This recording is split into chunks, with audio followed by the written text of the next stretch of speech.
Hello there everyone, and welcome back to the channel Russia in Context. We're going to be taking a walk around the neighborhood and hitting some current events. There's obviously some very big ones that we need to be talking about today, namely the whole situation with Prigozhin and, well, his death. But I'm going to turn the camera back around, we're going to walk, and we're going to cover everything, and I'll try to point out a few places of interest. If you can actually see behind me right now, and I'm going to sort of pan back around, gonna do that. We're at the Krasny Dama again in the same area. I'm trying to more or less pick up from where we left off last time.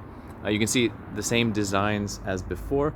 If you did not watch the last video, current events might be a little more outdated now, but I do recommend you pop in and take a look at the history of the red houses here in Moscow. It's quite interesting.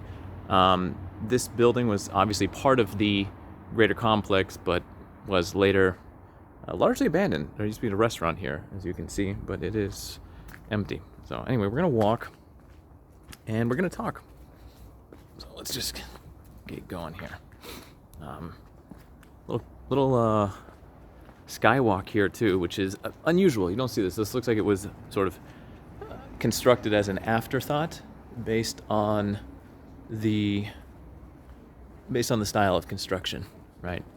Doesn't really fit in with the larger architectural ensemble as a whole. But let's get out here. We'll come back around.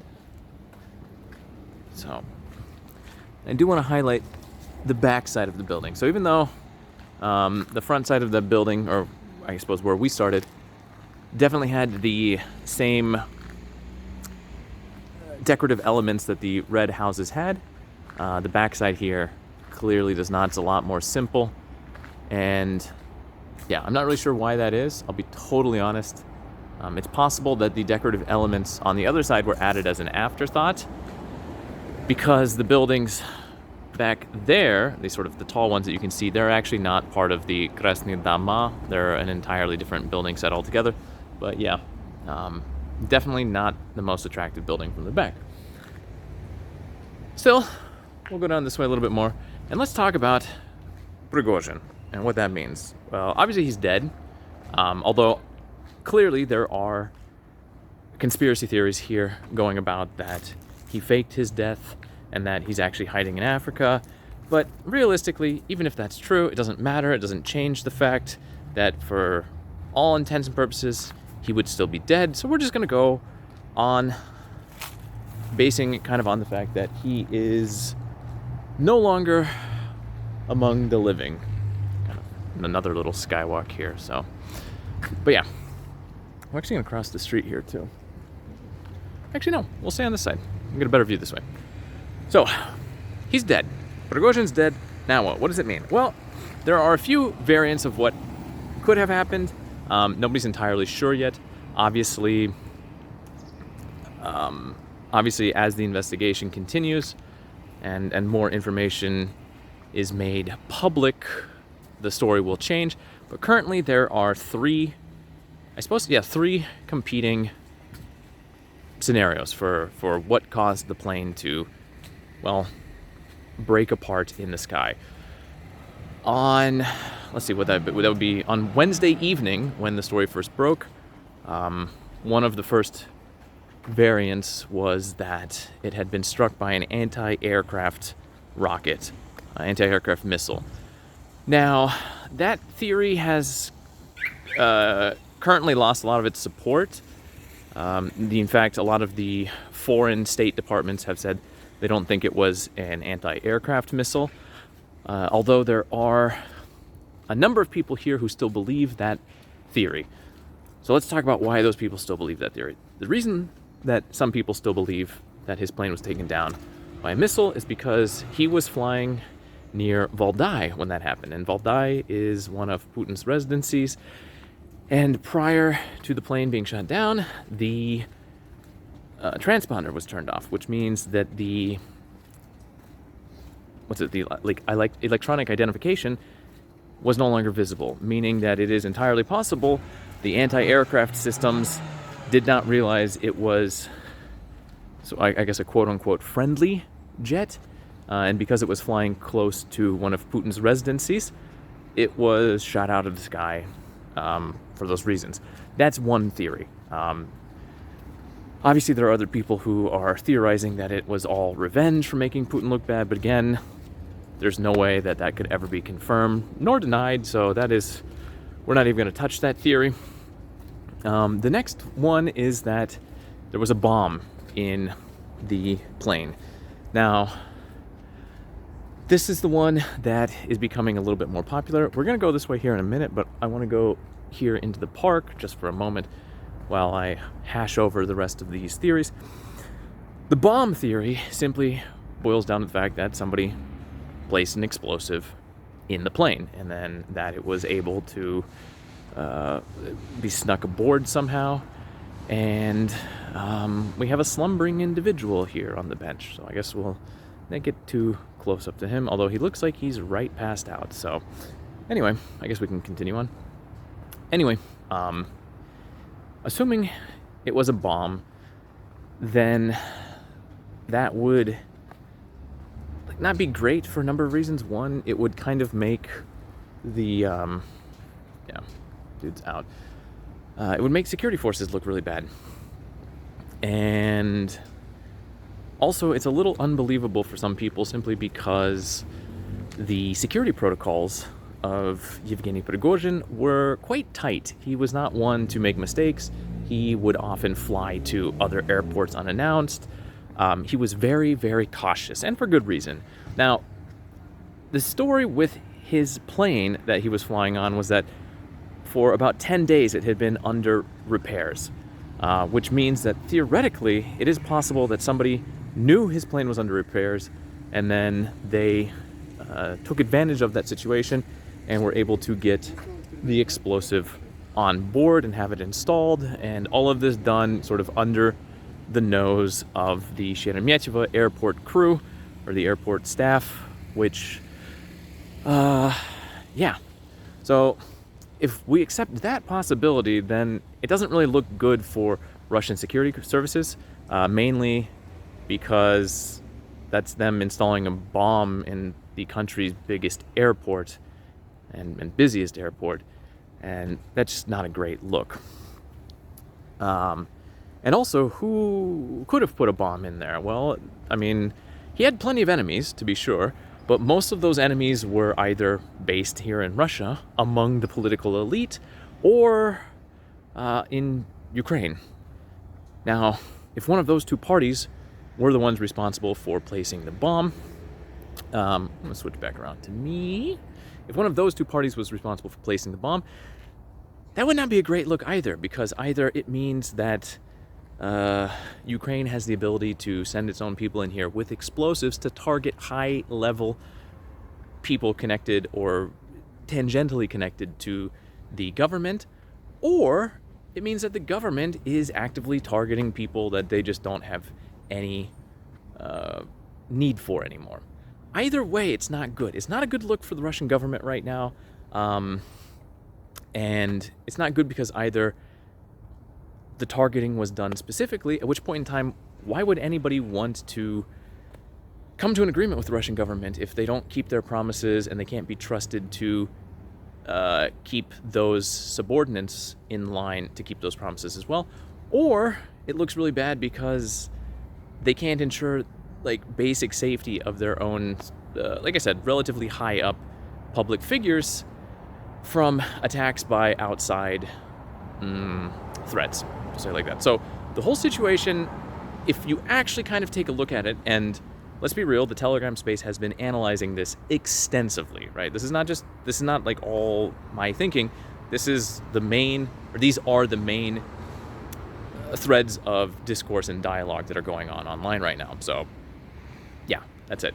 We're going to actually head back the way we came from right now, and kind of take a look at a few other buildings. But yeah, this is the main topic that has been on everybody's mind for the last, basically 2 days now. And yeah, definitely needs to be discussed. Coming back around though. So I realize that we've seen a lot of this. However, get a backside of the building here. We have, these are don't remember which offices are here as well. We can actually take a look. I don't do that. There's an equestrian club in this region as well, oddly enough. But maybe that's what that is. Let's take a look. What do we have here? We have, of course, Следственный комитет. It's like the investigators, the public crimes investigators. I forget what the American equivalent is, but anyway, it's not important. Anyway, going back to Prigozhin, I do want to point out one thing too, which is kind of worth noting. That is, after his death, nobody said anything. Everybody expected there to be some sort of official announcement or, well, something, and there was nothing.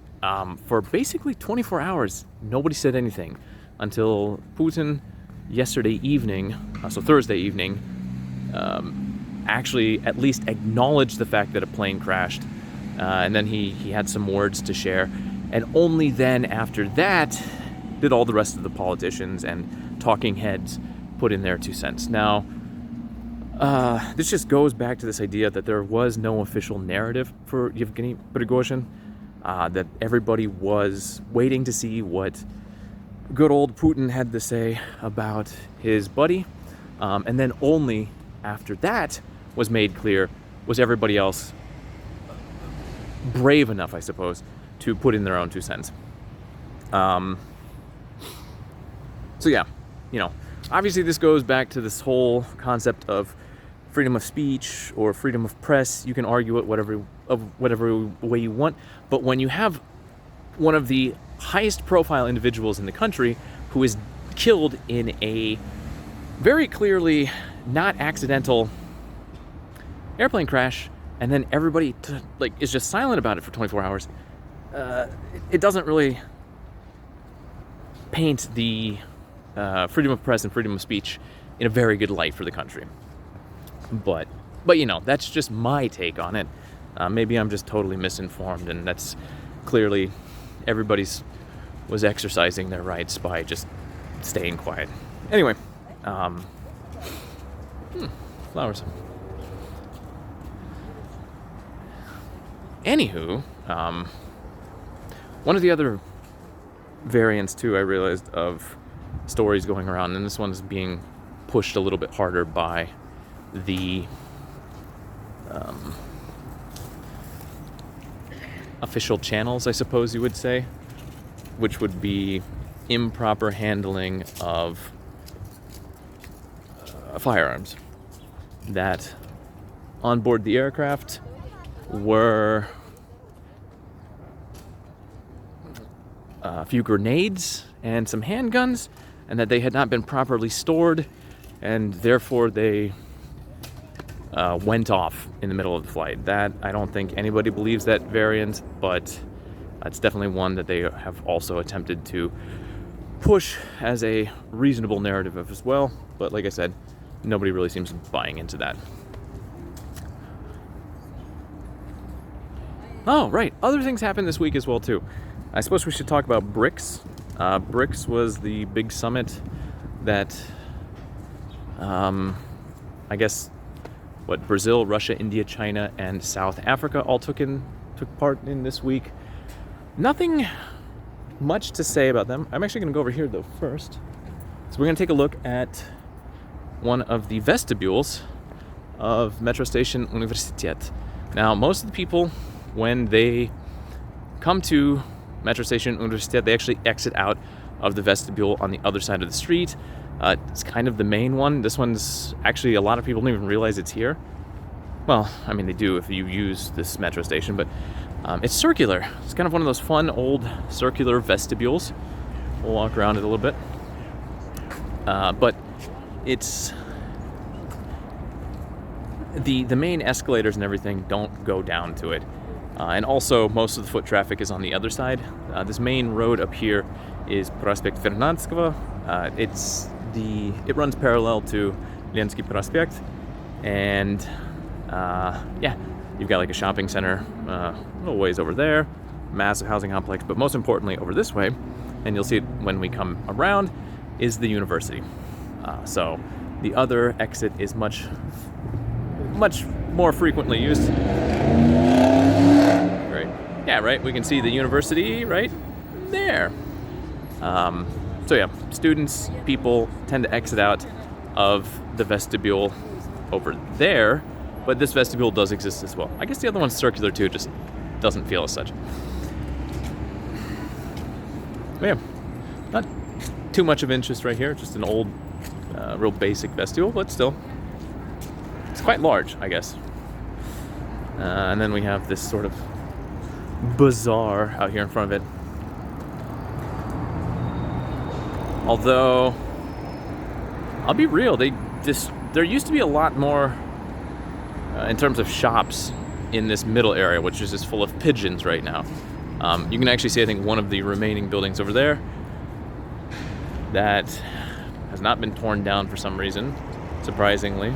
But yeah, this whole area used to be full of those little buildings where there would be places to buy, like, simple food or cigarettes or stuff for your phone. Used to be like a little Shanghai market, I guess. But yeah, going back to BRICS. We were talking about BRICS. So, hey, pigeons. Not much happened. It was, a lot of the rhetoric was very similar and reminiscent of the Africa-Russia summit, which took place in July. So there was a lot of throwing around of the terms like neocolonialism, new world, multipolar new world order, stuff like that. Yeah, I don't know.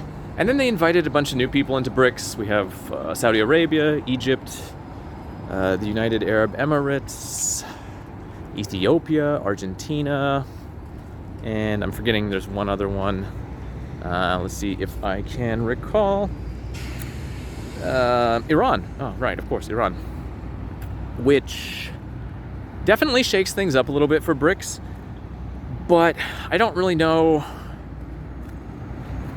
if this is going to make any huge difference. Realistically, BRICS has been around for about, 20 years now? And they haven't actually accomplished really anything.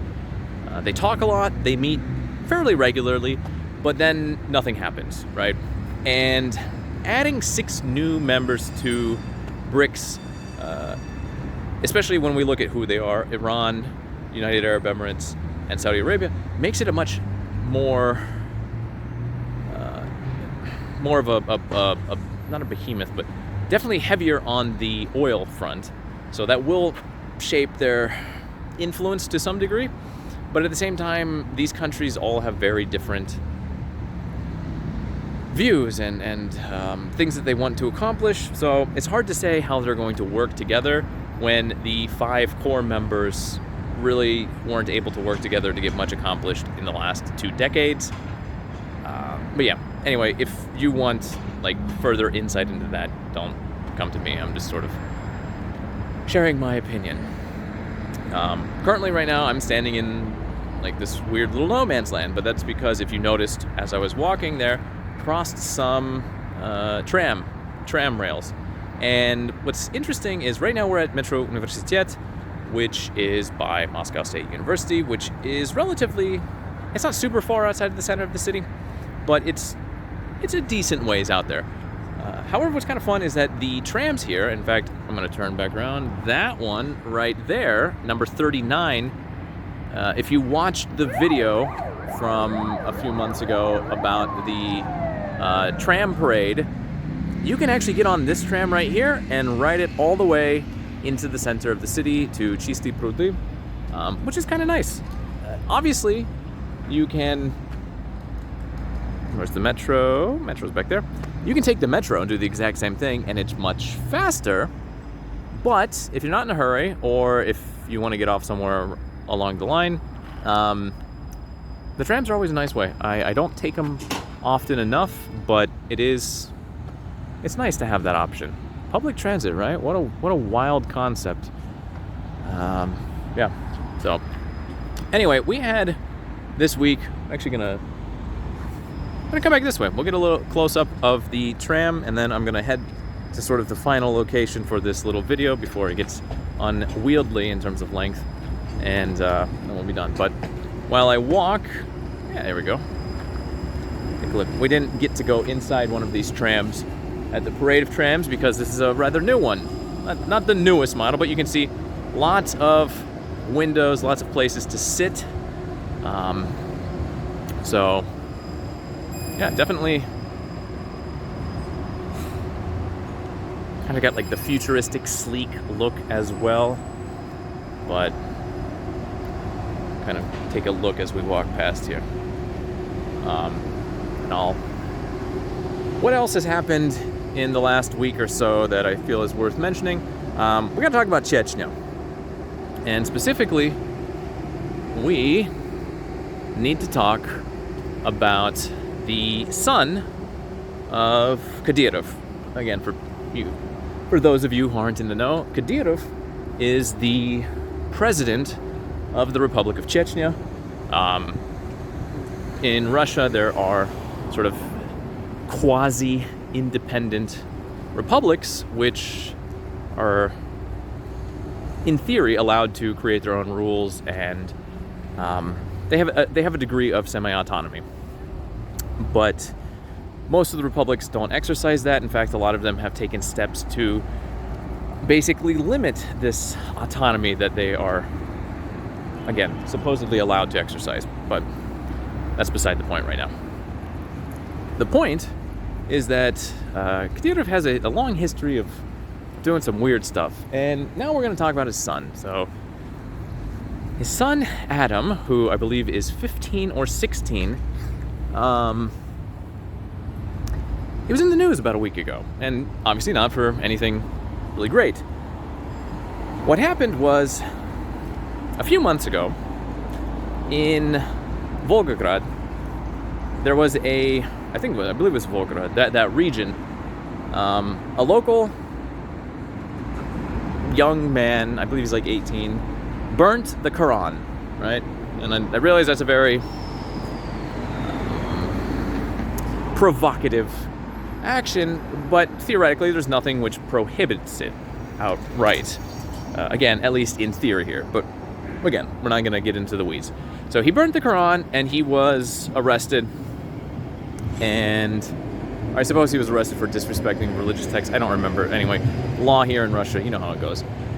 He was arrested, but instead of being tried in the Volgograd region, which is where he's from, which is where the crime was committed, he was, for some reason, by the federal authorities, transferred to Chechnya. Now, Russia is a country with many religions. Obviously, though, the majority of the people here identify as Orthodox Christians. That said, the southern part of the country, or the Caucasus region, is Muslim. And Chechnya is very hardcore about that.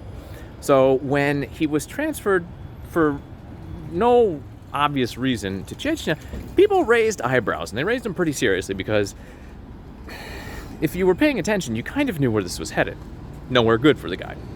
And this last week was when we saw what was really no surprise. Adam Kadyrov, the son of the president of Chechnya, got into the holding area of the prison where this guy was at and beat him. Obviously, he's a 15, 16-year-old. You know, although he does do boxing, so regardless, he beat the guy who was, as far as I remember, handcuffed and unable to defend himself. And after that happened, there was no attempts at denying what had happened. In fact, he was pretty happy with himself, with everything that he had done. And even people connected to the Chechen government went so far as to say that they were proud of what Adam Kadyrov had done, mainly beating a handcuffed man in a detention facility, which Adam Kadyrov should have had no legal right to be in. And the response from the central government here was basically like a shrug. A few politicians spoke out, but mostly what they had to say was simply, well, you know, he was really upset. What did you expect him to do? So at this point in time, as far as I can understand from what I've seen here, at least when it comes to the legal system with regards to Chechnya, but I mean, based on the fact that a number of Russian politicians have kind of supported what he did, if you get arrested here in Russia, they, and the person is just really upset with you, it's okay, they can just beat you. Maybe that's not a surprise to some people to hear. I mean, personally, I was not super surprised to hear him say it. Well, surprised to hear him say it out loud. But, yeah, it was kind of a surprise to hear him say it out loud. You know, the saying the quiet part out loud. But, yeah, this obviously comes on the heels, too, of in Chechnya back at the beginning of July, there was a human rights activist, I believe, and a lawyer, Nemov, I believe was the name. Hold on, I actually have it written down here somewhere. Milashina Yelena was the human rights activist, and Alexander Nemov, or Nemov, I don't know exactly how you say it. They were down in Chechnya, and they got attacked. They got Nemov, who was the lawyer, he got stabbed in the leg. Yelena, she had her hands broken, like straight up, they just broke her fingers, and then they shaved her head, and they just tried to like scare and intimidate them, and they literally put them into a hospital. And then the Chechen authorities took a few days before they even opened up a criminal case, and then since then, nothing has happened, and let's be real, they're not going to find the criminal in Chechnya. They're just going to wait for the case to gather enough dust. Russians, in general,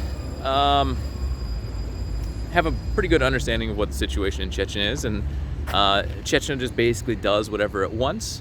It's allowed to do whatever it wants, which is fine. You know, they fought 2 wars to try to get independence, and they didn't get independence, but instead they basically got, they basically got independence. They just have to officially be part of the Russian Federation, is what it seems like, based on the fact that the rules of the Russian Constitution just don't seem to apply down there. But anyway, we're going to talk about this building right here, and then I'm going to kind of lay off on the current events, and we're going to wrap it up. And I actually did over here want to point out, we're going to come back and talk about this building here in the future. It is also connected to MGU, but maybe not in the way that you would expect. However, you can just kind of enjoy that. So let's talk about this building right here. So this is the old Cinema Progress, right? Кинотеатр Прогресс. And it's not that anymore. It was for a long time. Oh yeah, you can still see it up there. Armen, I can never get his name. It's Jigarkhanyan.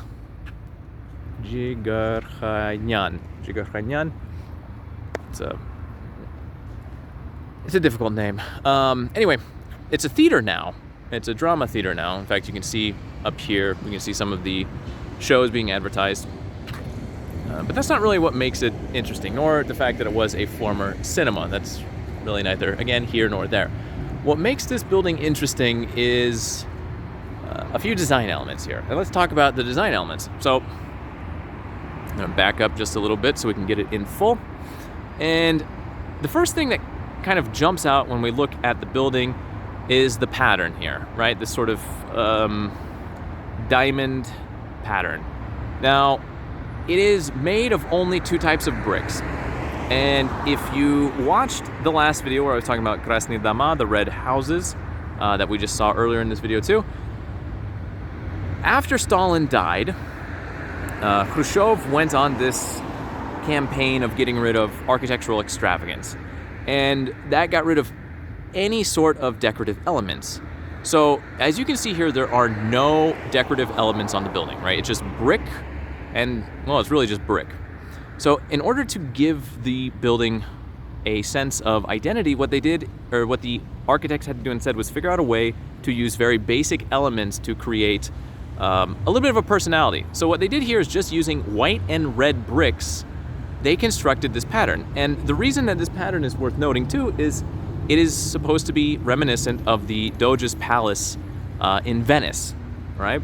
So I'll, I guess, put up a picture of the Doge's palace right here, right now. And then you can kind of compare the two of them, right? It's similar, it's not exactly the same, but they're quite close. Now, the last thing I do want to point out about this building as well are those little circular windows at the top. And I'm actually going to go around here, going to go around the side, because they're not only here on the front, but you'll notice they're kind of strange, right? They're white, and they've got, well, it's an odd design choice, right? Small circular windows so high up. Like I said, I'm going to move out over this way, and you can see they go down both sides, just as the pattern of the building is repeated down both sides. So what's interesting about these windows as well is that they are actually concrete pipes, water pipes. When they were building the building and they were figuring out what to do to give the design something different, they just cut cement water pipes and used those as the window frames, right? So again, going back to this idea of, in the Khrushchev era, the Russian government fighting against architectural extravagance, they managed to make this very unique building using very simple elements, right? 2 different types of bricks and then cement water pipes. And that's it. But it still has its own character, which I think is fantastic. It's a great building. It's very simple. A lot of people pass by it all the time and don't pay any attention to it. They might not even realize what's up here. But yeah, I think it's a great example of the ingenuity that a lot of the Soviet architects displayed when they were working under sort of very restrictive conditions. But yeah. That, coming back around here. So that about covers it for today. Obviously, there are other news stories I didn't mention, like the Luna 25, the failed Russian moon probe. That was kind of a sad story, but you know, we'll see what happens with the Russian space program as a result of that. There's really not much to report on there. Probably a few other things as well that I'm missing, but yeah. And actually, with this, we have kind of traversed the area in what I would sort of quote unquote call my neighborhood here in the area of Leninskiy Prospekt. I've shown you a lot of the sites over the last few videos of, you know, places that I walk by regularly and areas that I visit frequently. But yeah, if you enjoyed this video, obviously leave a like, subscribe, do the YouTube stuff, help the algorithm. I don't know, right? The same shill that you see at the end of every, or sometimes the beginning of every YouTube video. I'm going to try to walk around a little bit more. The weather is still nice, although it was a little bit rainy earlier this week. That's why I didn't do this earlier. And yeah, I'll try to not get so behind on current events in the future that I'll be able to cover them in a sort of faster format. But yeah, while the weather's still nice, I'm gonna get out and walk around and show you other parts of not just my neighborhood. There are other areas to explore that way and well, kind of that way as well. But yeah, anyway, for today, this has been Russia in Context. Thanks for watching.